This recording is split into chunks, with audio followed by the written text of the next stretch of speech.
Of city high school. अस्सलाम वालेकुम। Class 10th physics का टॉपिक जो हमने चैप्टर 11 साउंड स्टार्ट किया हुआ था जो है उसी से हम आगे फर्दर जो है वो कंटिन्यू कर रहे हैं। इसमें आपके पास जो लास्ट टॉपिक बताया गया था वो था अबाउट साउंड इंटेंसिटी लेवल, कि साउंड इंटेंसिटी लेवल क्या चीज़ है जो है, और साउंड इंटेंसिटी लेवल की मदद से हमने डिफरेंट इंटेंसिटीज़ और साउंड लेवल्स को फाइंड किया था जो है। उसी के बाद हम कंटिन्यू कर रहे हैं।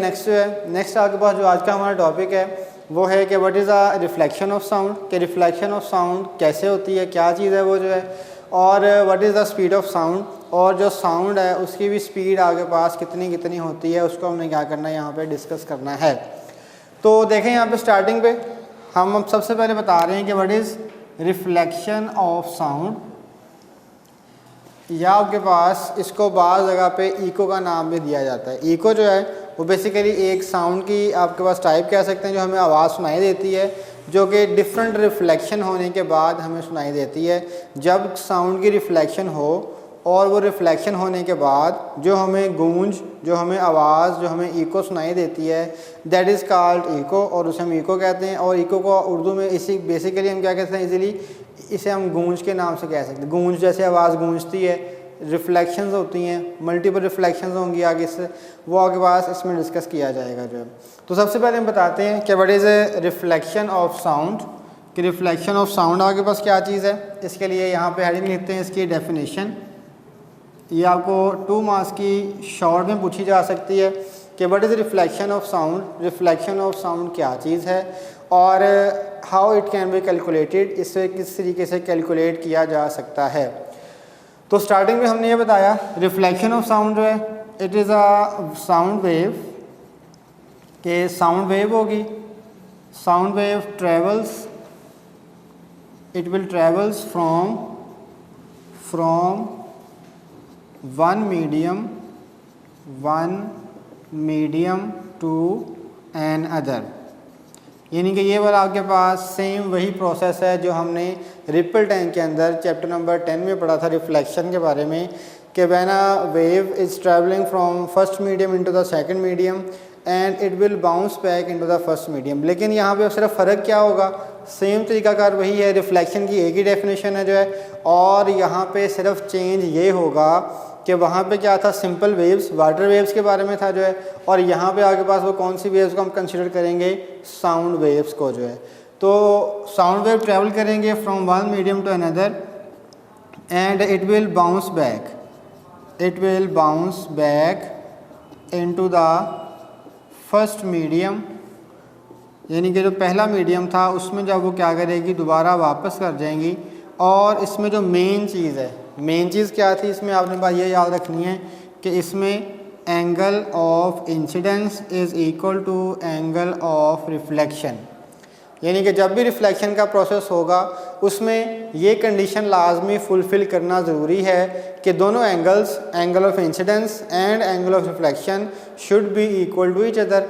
अब ज़रा ये आपको दोबारा रिवाइज़ करवा दूं कि एंगल ऑफ रिफ्लेक्शन कौन सा एंगल होता है और एंगल ऑफ इंसिडेंस कौन सा एंगल होता है। वही एंगल्स थे जो हमने रिपल टैंक के अंदर पहले पढ़े हुए हैं चैप्टर नंबर 10 के अंदर। देखें अगर यहाँ पे हम ड्रा करते हैं, फ़र्ज़ किया दिस इज़ अ सरफेस, ये एक आपके पास सरफेस ड्रा कर ली, इसमें से this one is a sound wave and it will bounce back into the first medium. अब इससे हम क्या कहते थे, it is called incident ray, this is called reflected ray. अब आपके पास 2 रेज हैं, एक इंसिडेंट रे है, एक रिफ्लेक्टेड रे है।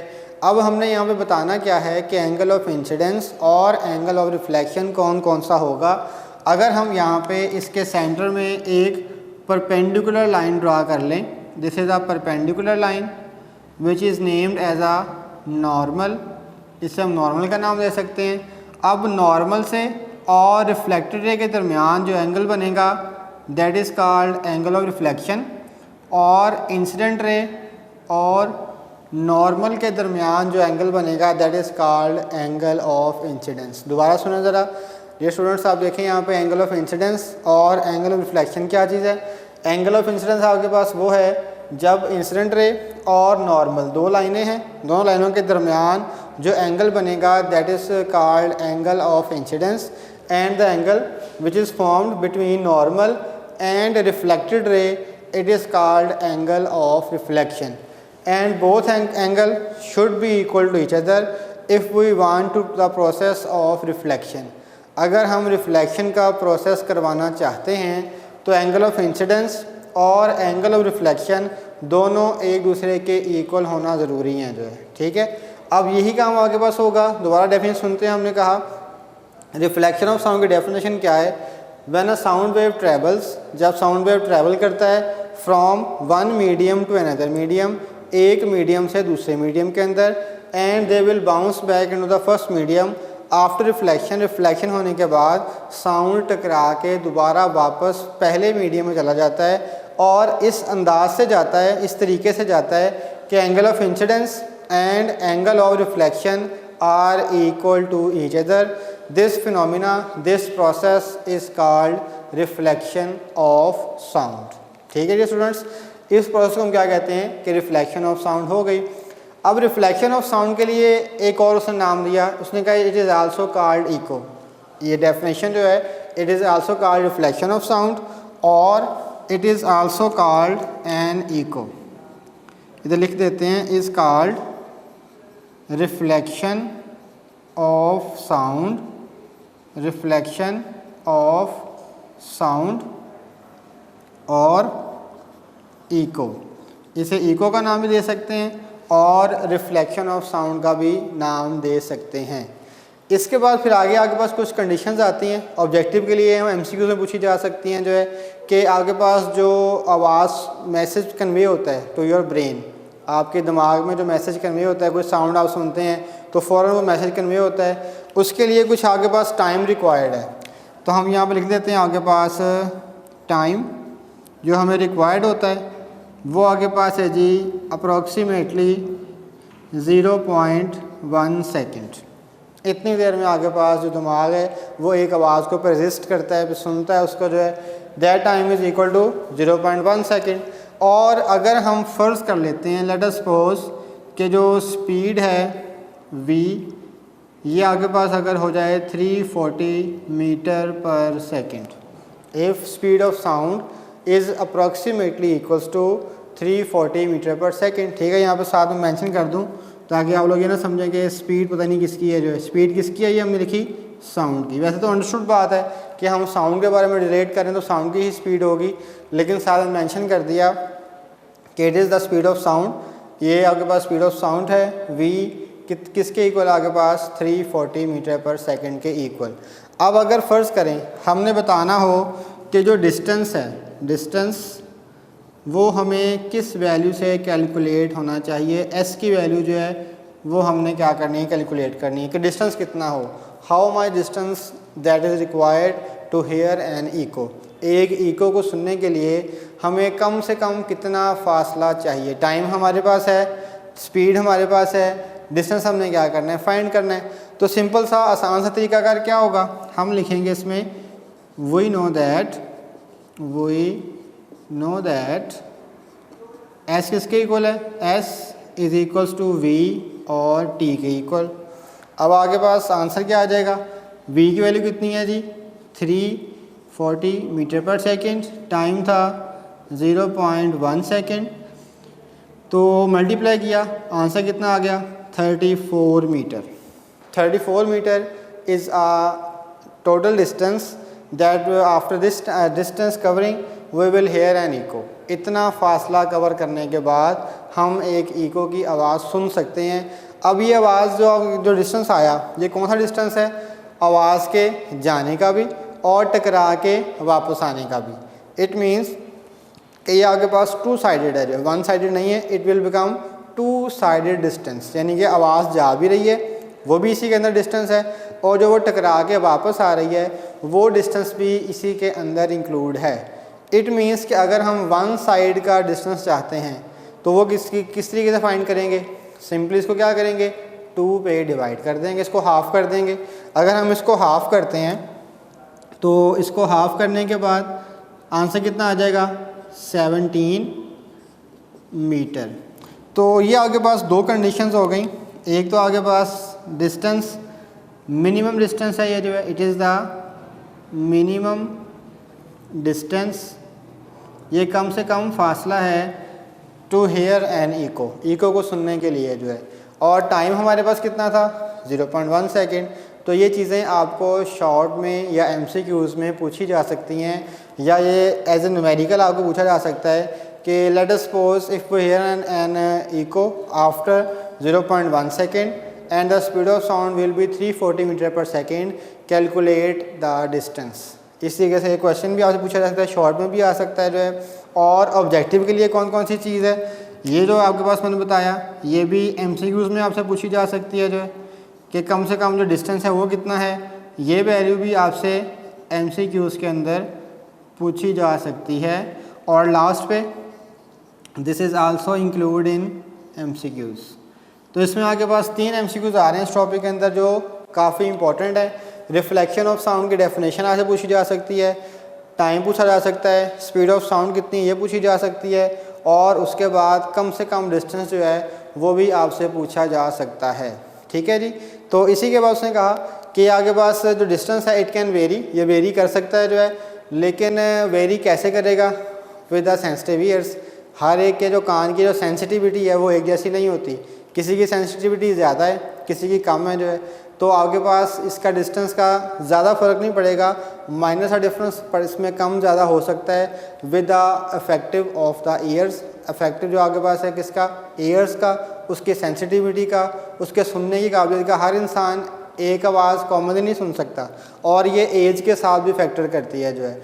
जो आपके पास बुज़ुर्ग हैं और जो आपके पास यंगस्टर्स हैं, इन दोनों में भी ये क्या करेगी, रेंज थोड़ी बहुत वेरी कर सकती है जो है। उसके बाद जो नेक्स्ट हमारे पास टॉपिक आ रहा था वो था जी स्पीड ऑफ साउंड के बारे में। ये था कि what is a reflection of sound, कि रिफ्लेक्शन ऑफ साउंड किस तरीके से करवाई जाती है। और आपके पास इसमें सिंपल सी उसने एक एक्सपेरिमेंट भी किया। उसने कहा एक एक्सपेरिमेंट करते हैं और एक एक्सपेरिमेंट से प्रूव करते हैं कि क्या वाकई आपके पास इसमें साउंड को प्रोड्यूस करवाया जाता है, रिफ्लेक्शन को सुना जा सकता है कि नहीं सुना जा सकता।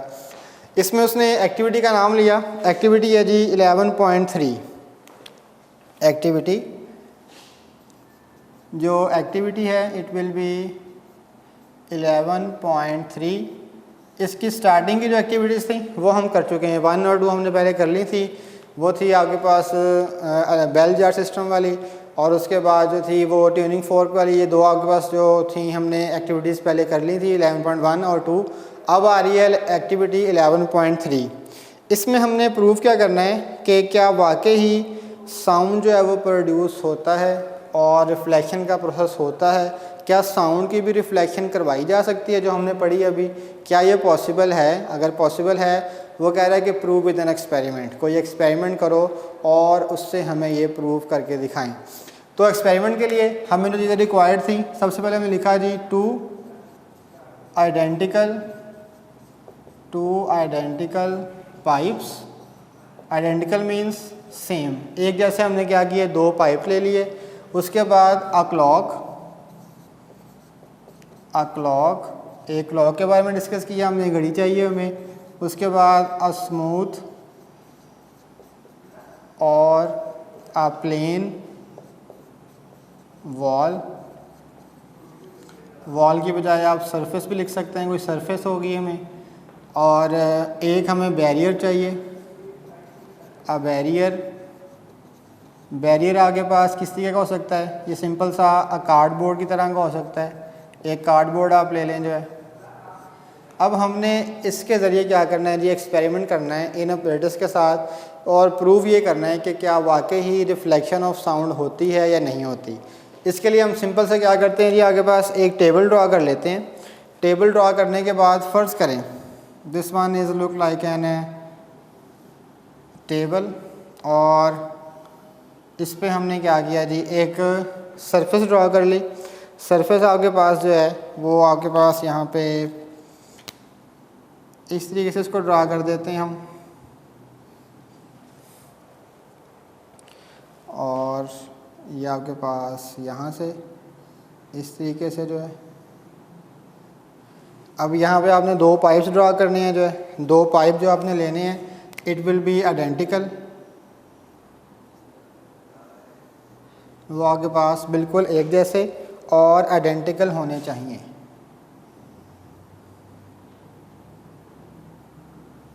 ये इसका यहाँ से एंड हमने क्लोज़ कर दिया ये आपके पास, और एक इसका ये वाला एंड होगा, और इसी तरीके से आपके पास इसकी इनर साइड तक हम इसको ड्रा करेंगे,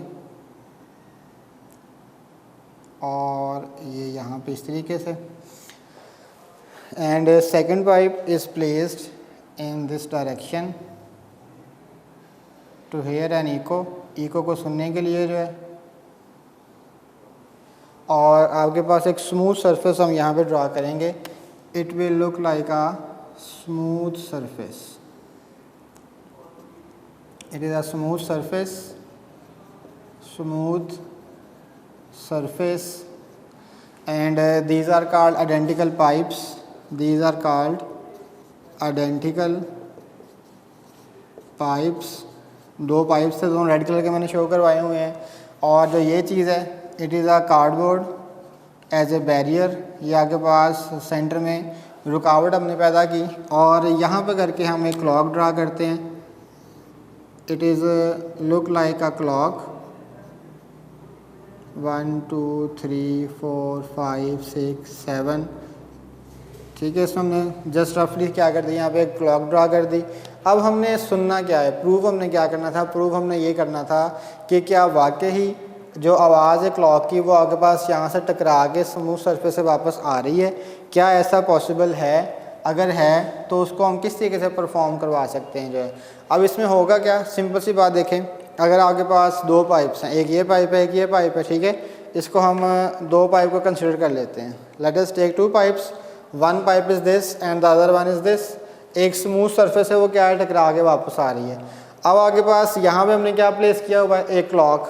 वो क्लॉक का साउंड इसके अंदर से, पाइप है ना, पाइप अंदर से होलो होगा, पाइप के अंदर से वो ट्रैवल करेगी, ट्रैवल करके इस सरफेस से टकरा के जो स्मूथ सरफेस थी, साउंड दोबारा क्या करेगा, वापस बाउंस बैक करेगा जो है।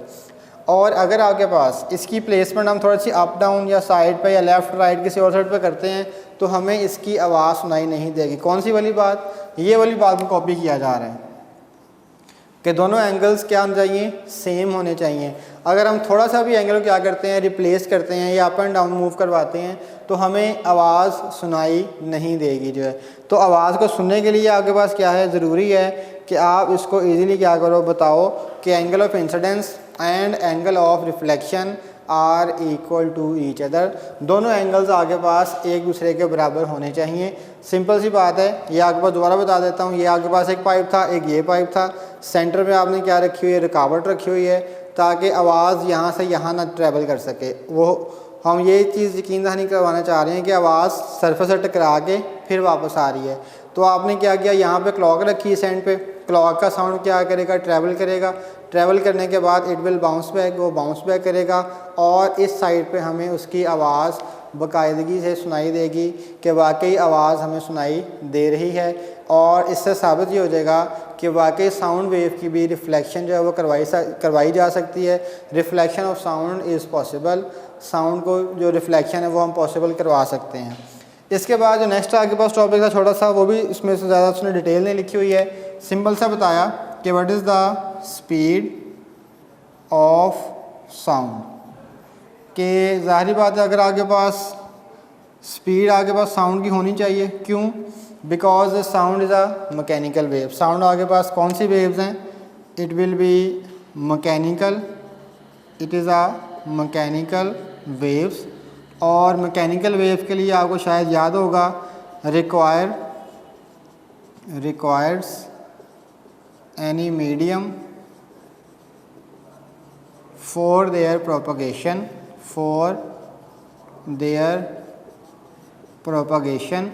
यानी कि ये आपके पास ऐसी वेव्स थी जिसके बारे में हमने पढ़ा था कि साउंड वेव कौन सी वेव्स हैं, मैकेनिकल वेव्स हैं, और मैकेनिकल वेव के लिए मीडियम का होना ज़रूरी है।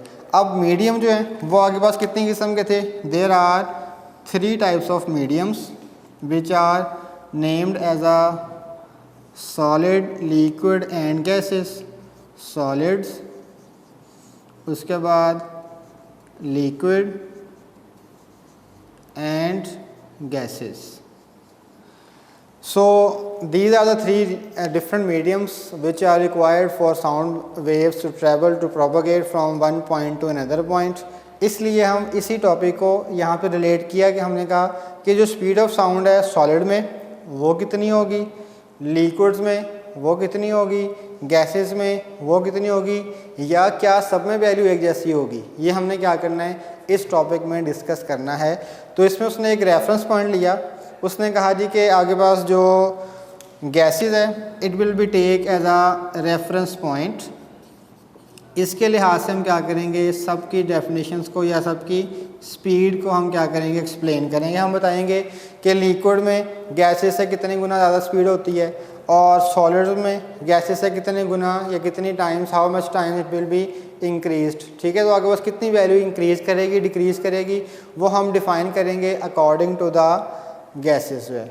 तो उसने लिखा हुआ है आगे पास बुक पे, पेज नंबर जो है आगे पास ये है 27 पे उसने लिखा हुआ है कि सिंपल सा लिक्विड्स का और गैसेस का जो रिलेशन है, द स्पीड ऑफ साउंड आगे पास जो लिक्विड में है it will be 5 times than is gases. It should be written as speed of liquid is 5 times than gases. यानी कि जो स्पीड ऑफ साउंड है वो आगे पास 5 गुना ज़्यादा स्पीड ट्रैवल करेगी किसके अंदर, लिक्विड्स के अंदर। किसकी निस्बत, एज़ कंपेयर टू गैसेस जो है। और सॉलिड की कितनी होगी, सॉलिड की अबाउट 15